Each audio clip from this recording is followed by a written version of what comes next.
ជំរាបសួរបងប្អូនចិត្តឆ្ងាយជាទីគោរពរាប់អានកម្មវិធីមនុស្សបាទមតិមនុស្សចាស់ឯនេះសមុទ្រជួបគ្នាសាជាថ្មីម្ដងទៀតថ្ងៃនេះគ្មានអីទេយើងនឹងសុំបកស្រាយជំរាបជូនដល់ក្មួយម្នាក់មិនដឹងនៅណាទេគាត់សួរណាគាត់សរសេរមកគាត់ថាអញ្ចេះគាត់សួរថា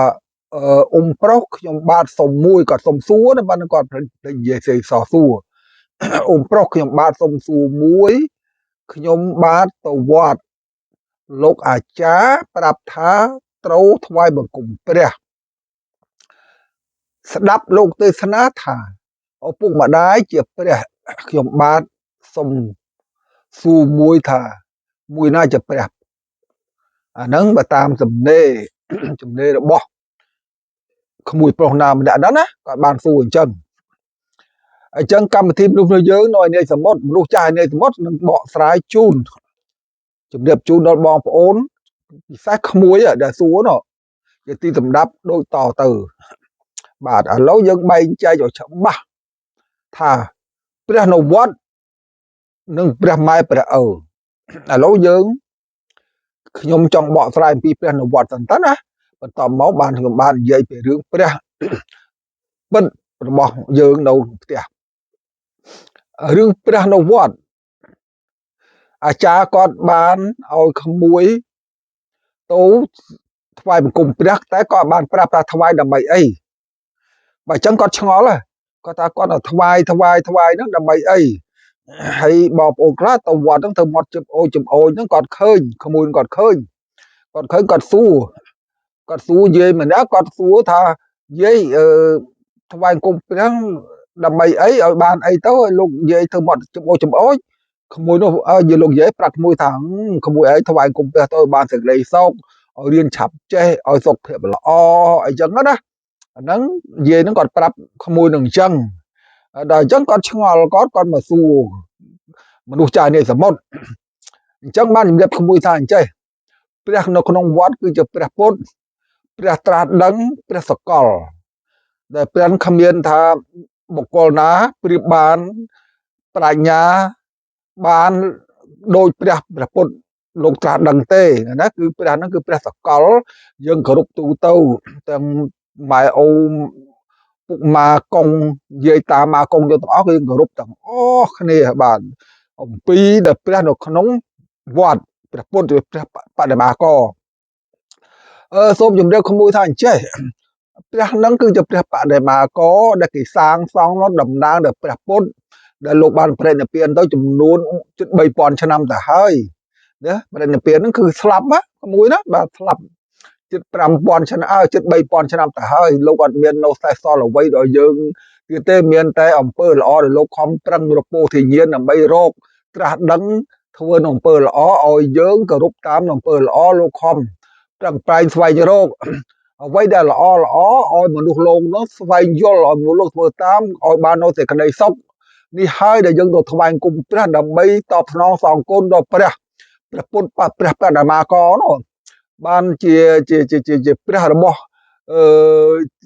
ដែលយើងត្រូវគោរពមកគឺមានតែព្រះពុទ្ធព្រះធម៌ព្រះសង្ឃហើយព្រះពុទ្ធហ្នឹងលោកបានជាព្រះធម៌សម្រាប់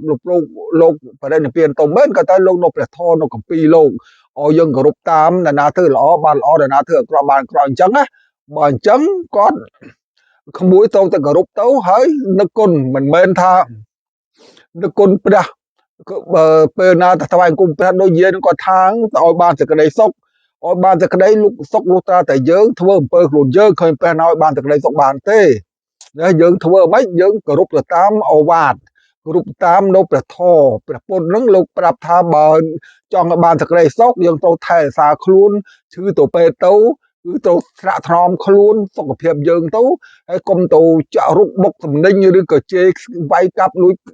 ប្លន់គេគឺសេចក្តីសុខនឹងទទួលបានហើយតែបើផ្ទុយទៅវិញបើយើងទៅវាយចាក់កាប់ឬនិយាយដើរដង្ហើមចុងគេធ្វើបាបគេគឺសេចក្តីទុក្ខទទួលសេចក្តីទុក្ខអញ្ចឹងបានថាអ្នកណាធ្វើល្អបានល្អអ្នកណាធ្វើអាក្រក់បានអាក្រក់មិនមែនក្មួយថាទៅឲ្យដេញព្រះថ្វាយបង្គំព្រះហើយសុំឲ្យរៀនចេះមិនមែនទេបើក្មួយមិនរៀនគឺមិនចេះទេណា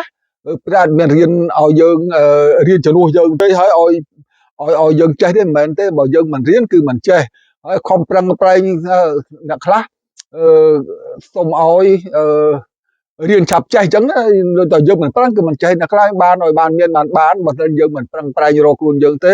គ្មានព្រះណាមកឲ្យមានឲ្យបានយើងទេអ្នកខ្លះរហូតដល់ទៅថ្វាយគុំព្រះធ្វើមាត់ចំអូទៅឲ្យព្រះជួយបានកូនស្រីកូនប្រុសទៀតនោះអាហ្នឹងតាមវិធីពេទ្យអាហ្នឹងទៅសួរពេទ្យទេមិនមែនសួរព្រះមិនអាចឲ្យប្រាប់យើងថាណៃបានត្រីទៅធ្វើអញ្ចេះប្រុសធ្វើអញ្ចឹងមិនមែនណាដូច្នេះហើយអ្នកខ្លះហ្នឹងក៏ទៅឲ្យរហូតដល់អ្នកខ្លះទៅបន់ព្រះហ្នឹងឲ្យត្រូវលោតោត្រូវឆ្នោតទៅទៀតអាហ្នឹងរឹតតែខុសទៅទៀតព្រះអត់មានអបាយមុខអីមកឲ្យយើងលេងល្បែងអីអញ្ចឹងមកពាន់ព្រះទេព្រះគ្មានឯណាលេងឯណាមកប្រាប់យើងណាហើយទៅគោរពទៅធ្វើអីទៅដាក់លេខនេះលេខនោះគឺគ្មានទេណាព្រោះអាចារ្យលោកឲ្យបានប្រាប់លោកគាត់ថាឲ្យទៅគោរពថ្វាយគុំព្រះក៏ប៉ុន្តែគាត់មិនមែនប្រាប់ថាថ្វាយគុំព្រះដើម្បីក៏អត់បានដឹងទេគាត់ដឹងប៉ុន្តែគាត់បានគ្មានពេលវេលានឹងបង្ហាត់បង្ហាញនឹងប្រាប់យើងទេបើអញ្ចឹងក្មួយត្រូវតែត្រង់ប្រាប់ស្ដាប់ព្រោះនឹងវិញ្ញាណទៅឲ្យក្មួយស្ដាប់ដល់ក្មួយអាចដឹងខ្លះណាអាហ្នឹងព្រះពុទ្ធព្រះបរិនិព្វានបាត់ហើយចង់បានអាយុវែងហើយយើងខំប្រឹងថែរក្សាខ្លួនយើងនេះព្រះអាយុបានតែត្រឹម80ឆ្នាំណាព្រះណាអត់មានរាប់រយឆ្នាំបើសិនណាជាព្រះលោកធ្វើឲ្យបានអាយុវែងខ្លួនលោករាប់រយរាប់ពាន់ឆ្នាំលោកមិនអាចធ្វើបានផងឬឲ្យយើងដល់បានសេចក្តីបានអាយុវែងអាហ្នឹងគឺអញ្ចឹងលោកប្រាប់យើងត្រូវរៀនណារៀនសិល5ហ្នឹងក៏ដឹងបានណាអត្តនីសុរាមុសាអត់ឲ្យផឹកស្រាកុំឲ្យកាប់សម្លាប់សត្វសម្លាប់គេកុំឲ្យនិន្នាការកុំឲ្យកុហកគេគឺណាកុំឲ្យលួចប្លន់គេអាហ្នឹងហើយលោកថាយើងធ្វើតាមទៅគឺសេចក្តីសុខបានមកដល់ខ្លួនយើងហើយនេះព្រះអញ្ចឹងឲ្យមានព្រះនាមមកថាធ្វើត្រូវតែធ្វើអញ្ចេះទៅព្រះឲ្យគឺព្រះឲ្យទៅឲ្យតាមកពីទៅណាយើងរៀនទៅឧទាហរណ៍ដូចជាអ្នកខ្លះហ្នឹងទៅវត្តទៅវាហ្នឹងมันបានដាក់លុយច្រើននេះគេហ្នឹងតាំងអញមិនបានបុណ្យទេបានបុណ្យតិចអាចារ្យខ្លះគាត់ថាគាត់ថាអ្នកណាដែលចូលលុយច្រើនបានបុណ្យច្រើនអ្នកណាចូលលុយតិចបានបុណ្យតិចខុសហើយមិនមែនអញ្ចឹងទេណាចូលលុយច្រើនតិចនៅលើចិត្តយើងទេអ្នកខ្លះមិនបាច់ទៅវត្តគាត់នៅក្នុងផ្ទះធ្វើអំពើល្អក្នុងចិត្តក៏បានបុណ្យដែរណាមិនបាច់ថាតទៅវត្តបានបុណ្យប៉ុន្តែបើយើងមិនទៅវត្តទេយើងទៅវត្តដើម្បីទៅជួយគ្នាទៅវិញទៅមកព្រោះលោកនៅក្នុងវត្តហ្នឹងព្រះពុទ្ធពធព្រះសង្ឃព្រះពុទ្ធលោកទុកធរឲ្យយើងរៀនបានសេចក្តីសុខហើយព្រះសង្ឃលោកច្រើនតែសាបព្រោះនៅអដេញកាពីនៅធររបស់ព្រះដើម្បីឲ្យយើងទាំងអស់គ្នាដឹងយើងមិនបានទៅវត្តយើងបានជួបជុំមិត្តភ័ក្តិបងប្អូនយើងទាំងអស់គ្នាក៏សួរសុខទុក្ខគ្នាទៅវិញហ្នឹងហើយទៅវត្តណាគឺវត្តហ្នឹងប្រែមកអំពើល្អពោះយើងទាំងអស់គ្នាយើងក៏ថាយើងមកគ្មានពេលវេលាមិនបានទៅវត្តគឺយើងធ្វើអំពើល្អធ្វើទៅអដេញធ្វើបុណ្យផងទៅទានផងក៏ទានហ្នឹងបើយើងមិនបានទៅដល់វត្តក៏យើងធ្វើទានចំពោះអ្នកក្រៅក្រីក្រនៅលំបាចាស់ទរាអីអស់ហ្នឹងកំព្រាអីហ្នឹងក៏យើងបានបុណ្យដូចតែគ្នាហ្នឹងហើយទៅវត្តតោះគេចូល1000អញចូល1000ដែរគេចូល5000ចូល5000ចូល10000ចូល10000មិនមែនអញ្ចឹងទេយើងគ្មានយើងដល់តែគ្មានលុយស្រាប់ទៅខ្ចីគេហើយតាមដល់ពេលគេដល់ខ្ចីគេអញគេដាក់5000អញធ្វើមិនបាន5000គេយកមុខហើយដល់ស្រាប់ដល់គេទាវិញតាំងអំពើបាបមកដល់ហ្នឹងអត់បានបុណ្យទេណាឯងចូលប្រមាណចូលទៅយើងទៅចូលប្រមាណចូលទៅណាចង់ចូល$1 $5 $10គេចូល1000 10000សាញ់គេទៅណាអត់មានទៅដេញជើងគេ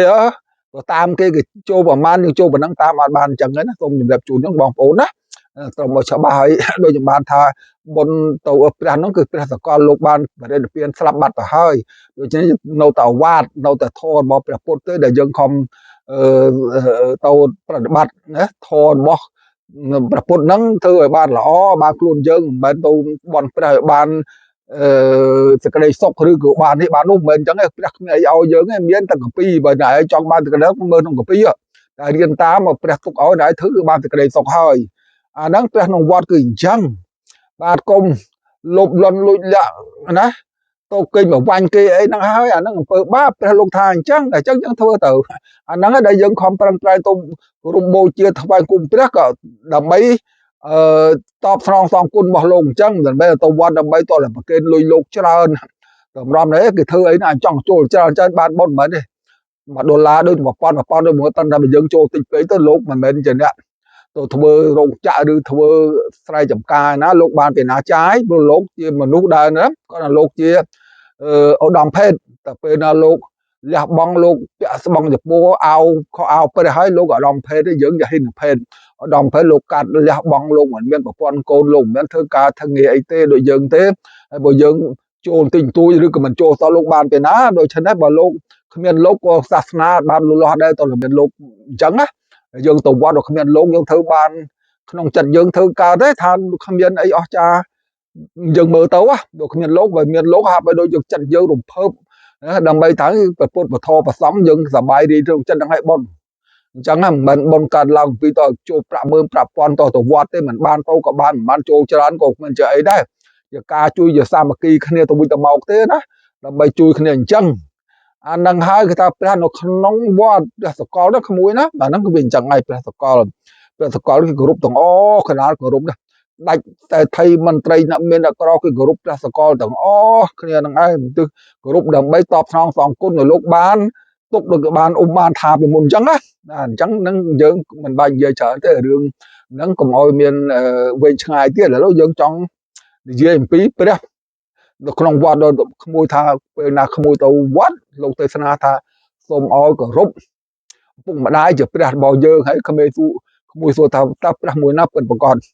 ព្រះទាំងពីរសិលព្រះពិតហើយពិតប្រកបហើយក៏ប៉ុន្តែក៏ព្រះទី1គឺព្រះនៅក្នុងវត្តហ្នឹងគឺព្រះបដិមាករដែលគេសាងសង់ឡើងទៅធ្វើគំរូជា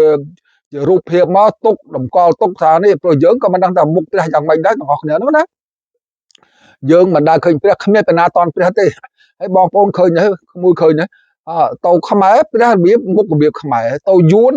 ព្រះដូចគ្នាប៉ុន្តែមុខរបៀបយួនឥណ្ឌាបងប្អូនឃើញទេទៅឥណ្ឌាមុខរបៀបឥណ្ឌាប៉ុន្តែព្រះនៅកើតឥណ្ឌាភាគច្រើនហើយមុខដូចឥណ្ឌាហើយទៅចិនរបៀបចិនទៅលាវរបៀបលាវតែដល់អញ្ចឹងគេអ្នកធ្វើនឹងសាងសង់គេធ្វើតាមរបៀបនៃប្រជាជនគេសាសគេអញ្ចឹងយើងគ្មានពិតប្រកបថាតើមុខព្រះនឹងរបៀបម៉េចយើងអាចឃើញទេ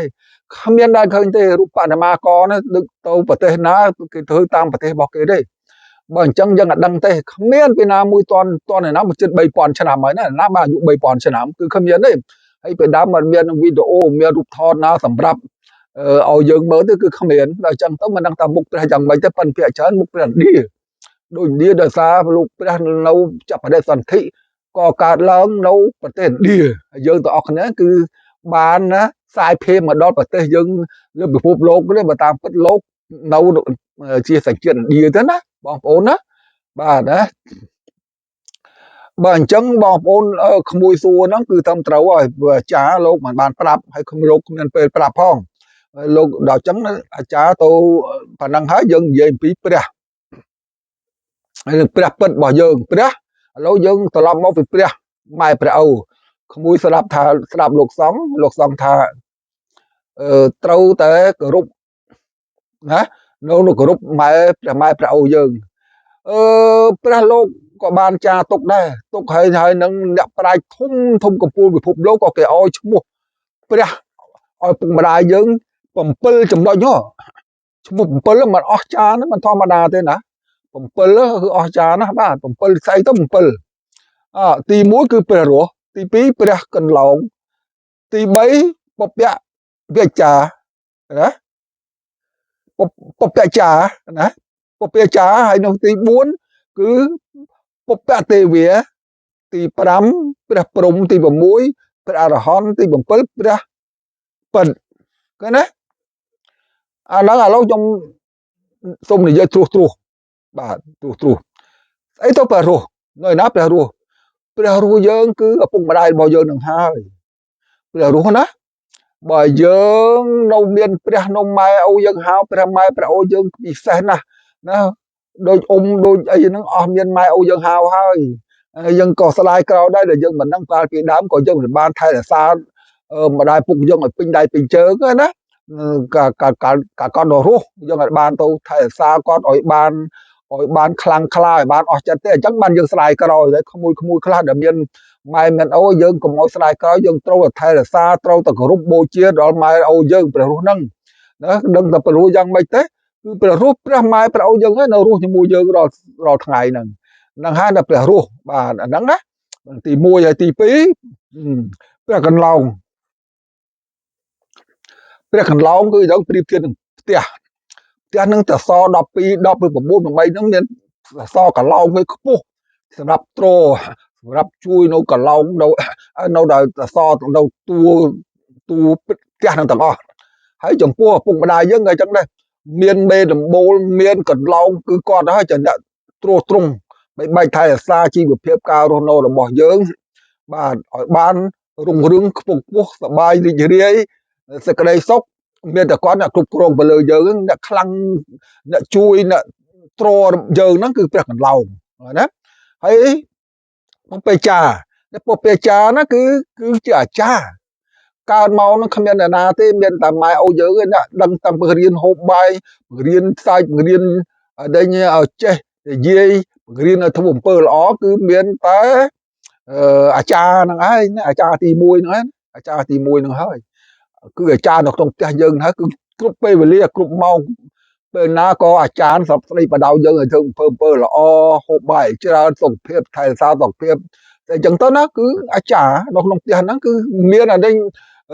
nấu ở đây thay là xa nấu ôi là bồn bên dương chuyển nick là hai thà bọc bể trà đó